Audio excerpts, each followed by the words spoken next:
First supplementary Shrimati महबूबा Manjhi. Honourable chairman साहब, कई समाजों में आज भी HIV संक्रमण से पीड़ित मां को बहुत ही गलत नज़र से देखा जाता है। उनके साथ अछूत सा व्यवहार किया जाता है, चाहे वह हॉस्पिटल या स्वास्थ्य केंद्रों की गलती से इन्फेक्टेड इंजेक्शन वगैरह के माध्यम से ही अनजाने में संक्रमित क्यों ना हो जाए। इस गलत धारणा को लोगों के मन से दूर करके पीड़ित महिला के साथ सम्मानजनक, सहानुभूतिपूर्वक व्यवहार किया जाए और वह सामान्य जीवन जी सके, इसके लिए क्या सरकार कोई प्रयास कर रही है? Honourable minister. माननीय मंत्री जी। चेयरमैन सर, हमारी सरकार national AIDS and STD control programme के फेज़ 5 को इस समय इम्प्लीमेंट कर रही है, जिसमें खास तौर से गर्भवती महिलाओं के लिए dual elimination of vertical transmission of HIV and syphilis, इस पर हम काम कर रहे हैं। We have integrated this with NHM। तो जो भी हमारी प्रेग्नेंट विमेन ANC चेकअप के लिए आती हैं, उनका हम compulsory testing for HIV and syphilis भी करते हैं। हमारे फेज़ 5 के अंतर्गत तमाम सारे जो गोल्स हैं, उसमें एक यह भी है कि स्टिग्मा इससे जुड़ा हुआ जो है उसको हमें कम करना है, और इसके लिए निरंतर जो हमारे ग्रास रूट लेवल और फ्रंट लाइन हेल्थ वर्कर्स हैं, उनकी हम ट्रेनिंग करके हैं, और साथ ही साथ समाज में भी जागरूकता लाते हैं। और जो हमारी महिलाएं स्वयं आती भी हैं टेस्टिंग के लिए, अगर वो HIV पॉजिटिव पाई जाती हैं तो उनकी भी काउंसलिंग के प्रबंध रहते हैं। और हमारी यही कोशिश होती है कि हमारी जो प्रेग्नेंट विमेन है उनको हम ANC चेकअप के दौरान ही उनकी टेस्टिंग भी कर सकें और उनको ART ट्रीटमेंट पे भी डाल सकें, और स्टिग्मा को जितना भी हम कम कर सकते हैं अपने हेल्थ केयर वर्कर्स में भी, और जो हमारी महिलाएं हैं उसमें भी हमारी कोशिश लगातार जारी है। सेकंड सप्लीमेंट्री श्रीमती महबूबा मांझी। ऑनरेबल चेयरमैन सर, जागरूकता के अभाव में बिना ट्रीटमेंट के HIV संक्रमित माताओं के लगभग 25 to 30% नवजात बच्चे HIV से संक्रमित पाए जाते हैं। मेरा दूसरा सवाल यह है कि HIV संक्रमित सिंगल मदर, जिसे घर से, परिवार से या समाज से अलग थलग कर दिया जाता है, कि बच्चों को, चाहे वे संक्रमित हों या ना हों, समाज की मुख्य धारा में शामिल होकर स्वाभाविक जीवन जीने के लिए क्या सरकार अपनी तरफ से कोई व्यवस्था करती है? माननीय मंत्री जी।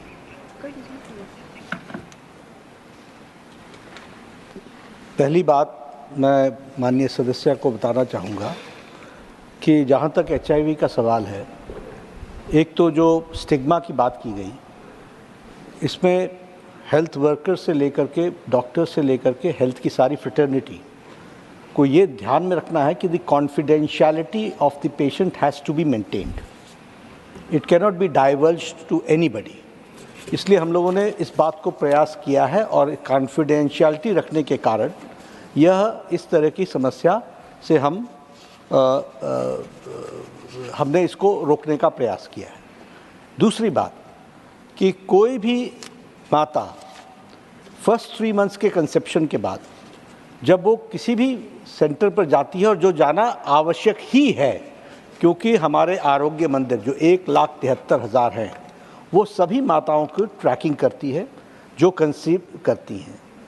फर्स्ट 3 महीने में उनका HIV का टेस्ट होता है, इट्स कंपल्सरी, और if it is found to be reactive यानी HIV पॉजिटिव के सिग्नल्स मिलते हैं तो उसको हम ICTC सेंटर को भेजते हैं, काउंसलिंग एंड टेस्टिंग सेंटर्स को, और काउंसलिंग एंड टेस्टिंग सेंटर से वो उसकी क्लैरिटी होती है, वो उसमें उसकी कंफर्मेशन होती है। Once the confirmation is done, कोई भी भारत का के पेशेंट, उसको हम टेस्ट एंड ट्रीट पर डालते हैं। The moment it is tested positive, treatment starts thereafter, और वो फ्री ट्रीटमेंट है और लाइफ लॉन्ग ट्रीटमेंट है, सारी ज़िंदगी उसको ट्रीटमेंट के लिए उसको मेडिसिन दी जाती है।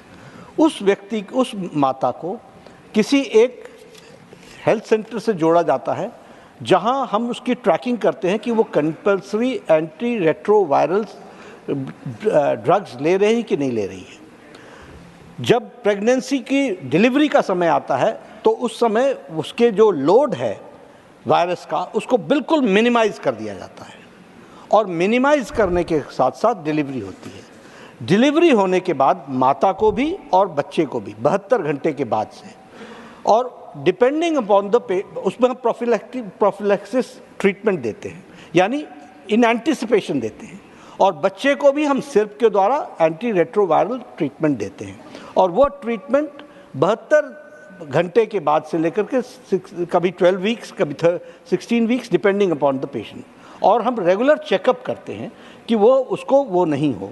और एक बात और मैं बताना चाहूँगा कि अभी जो पॉजिटिविटी डिलीवर्ड बच्चों में आया है, that has been reduced from 30% to 3 to 4%, इतना नीचे उसको हम लेकर के आए हैं। इसलिए इसकी जो चांसेस हैं वो बहुत कम हैं। और एक ज़माने में हम सब लोग, ये 80 के दशक में और 90 के दशक में, हम लोगों ने देखा एड्स मतलब death warrant, AIDS was like a death warrant. आज यह जीवन में इसके साथ जी करके लाखों लोग हैं जिन्होंने जीवन जिया है, और इसलिए इसकी ट्रीटमेंट की व्यवस्था हुई है। और मैं यहाँ जस्ट माननीय सभापति जी, आपके परमिशन से मैं सदन को अवगत कराना चाहूँगा कि इंडियन फार्मास्यूटिकल इंडस्ट्री ने बहुत बड़ा काम किया है इस अपनी मानवता के लिए। ये ड्रग बहुत कॉस्टली ड्रग थी और इसको कोई कॉमन मैन इसको ले नहीं सकता था, लेकिन हमारी फार्मास्यूटिकल इंडस्ट्री ने इसका जो फिक्स डोज कॉम्बिनेशन बनाया और जो इसको आगे प्रमोट किया, वो बहुत इफ़ेक्टिव और बहुत चीप बनाया, जो सारी दुनिया के लिए और मानवता के लिए, सारे देशों के लिए, विशेष करके उन देशों में जहाँ पर इसकी संख्या बहुत ज़्यादा थी, उसको भी कंट्रोल करने में बहुत कामयाब हुए हैं। तो यहाँ पर जहाँ तक एड्स का सवाल है, ये प्रोसेस के माध्यम से आज एक HIV माता भी एक सेफ डिलीवरी में एक सेफ बच्चा विदाउट HIV डिलीवर करती है, ये स्थिति है। थर्ड सप्लीमेंट्री डॉक्टर भगवत कराड।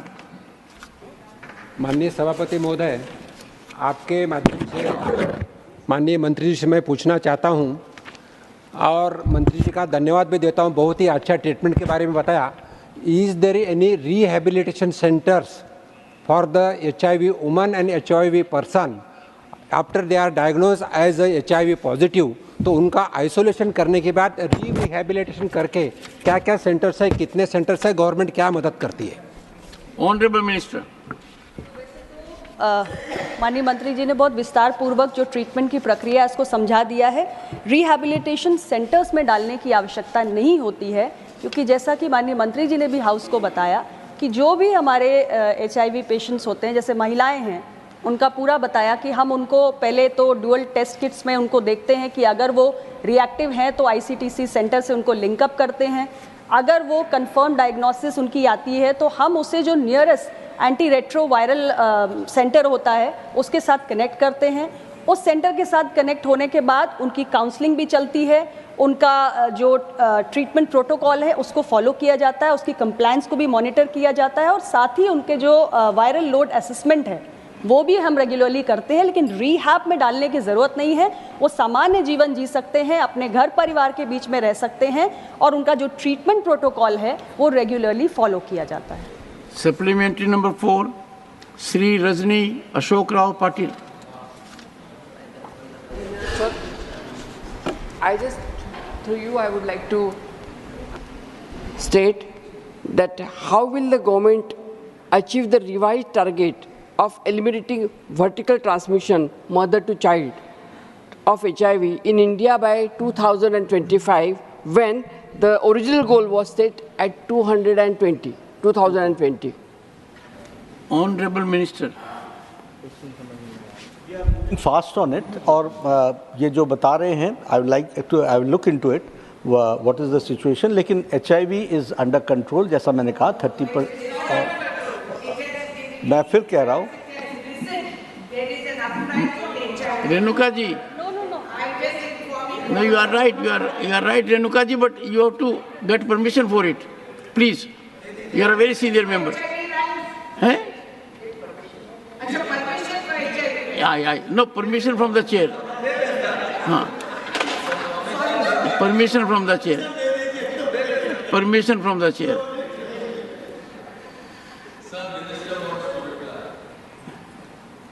नहीं, मैं एक ही बात कहना चाहता हूँ कि प्रश्न जो है वो रिलेटेड है प्रेग्नेंट मदर का, और उसके दृष्टि से मैंने उत्तर दिया है। जहाँ तक आपने प्रेवलेंस की बात कही है, मैंने पहले कहा कि HIV is now under control, number 1. Number 2, free treatment is there, और free treatment के साथ साथ हम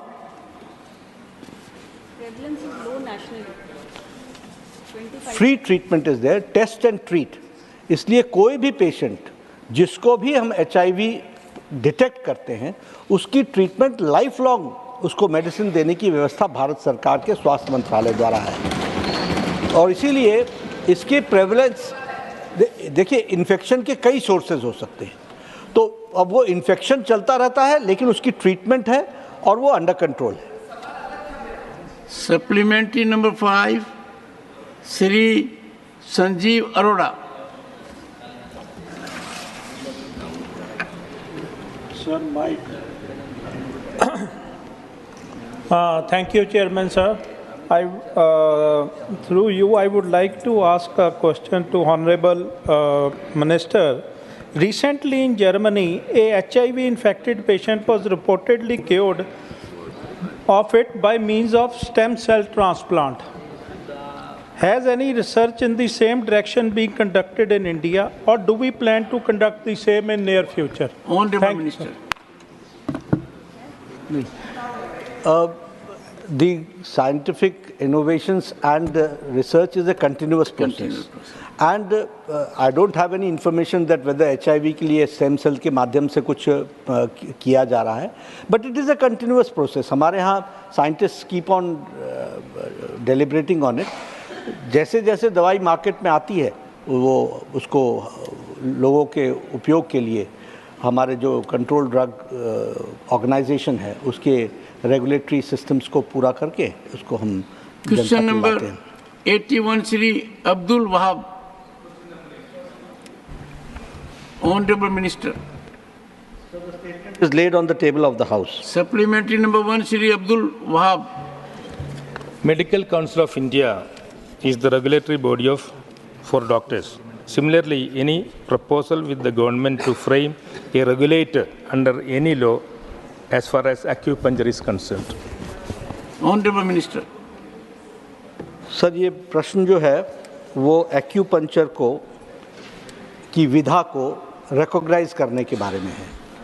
सरकार के एक्टिव कंसिडरेशन में है और सरकार ने इसमें standing committee of experts for practice of acupuncture qualified mode of therapy इसको स्वीकृति दे करके इंटर डिपार्टमेंटल कमेटी बनाई और उसमें इंटर डिपार्टमेंटल कमेटी में health research, health and family welfare, AYUSH department, इन सब लोगों ने उसमें डेलिब्रेट किया और डेलिब्रेट करने के बाद 2018 में एक्यूपंक्चर को एक्सेप्ट किया as an independent system of health care, indications for which there is evidence, expertise exist और इसलिए इसकी टीचिंग, ट्रेनिंग, सर्टिफिकेशन होना चाहिए, ऐसी रिकमेंडेशन आई।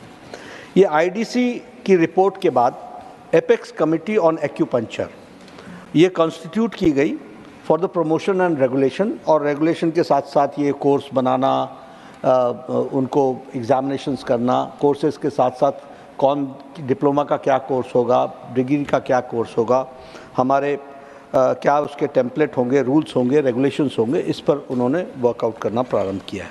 अभी मैं सदस्य को एक ही बात का आश्वासन देना चाहता हूं जो इन्होंने प्रश्न में पूछा है कि इसको एप्रोप्रिएट रेगुलेटरी मैकेनिज़्म डेवलप किया जाए। जैसे इन्होंने कहा MCI है, मेडिकल काउंसिल ऑफ इंडिया है, DCI है, डेंटल काउंसिल ऑफ इंडिया है, उसी तरीके से आयुर्वेदा में उनके अपने आयुर्वेदा के काउंसिल्स हैं, तो इसके बारे में भी उन्होंने कहा है। और मैं सदस्य को यह आश्वासन देना चाहता हूं कि इसमें जो हमारी इंटर डिपार्टमेंटल जो डिस्कशंस हैं वो कंप्लीट हो गई हैं and the government is deliberating on it. Second supplementary, Shri Abdul Wahab. Having some needles in their hands. A lot of fake acupuncturists are there in the country. Any measures to take, weed out these sort of fake doctors? Honorable Minister. We are working fast on it. Very soon we will come with a regulatory system, and after that regulatory system we will take care, we are going to see to it कि कौन किसके पास degree है, क्या है और किस तरीके से वो प्रैक्टिस कर सकते हैं।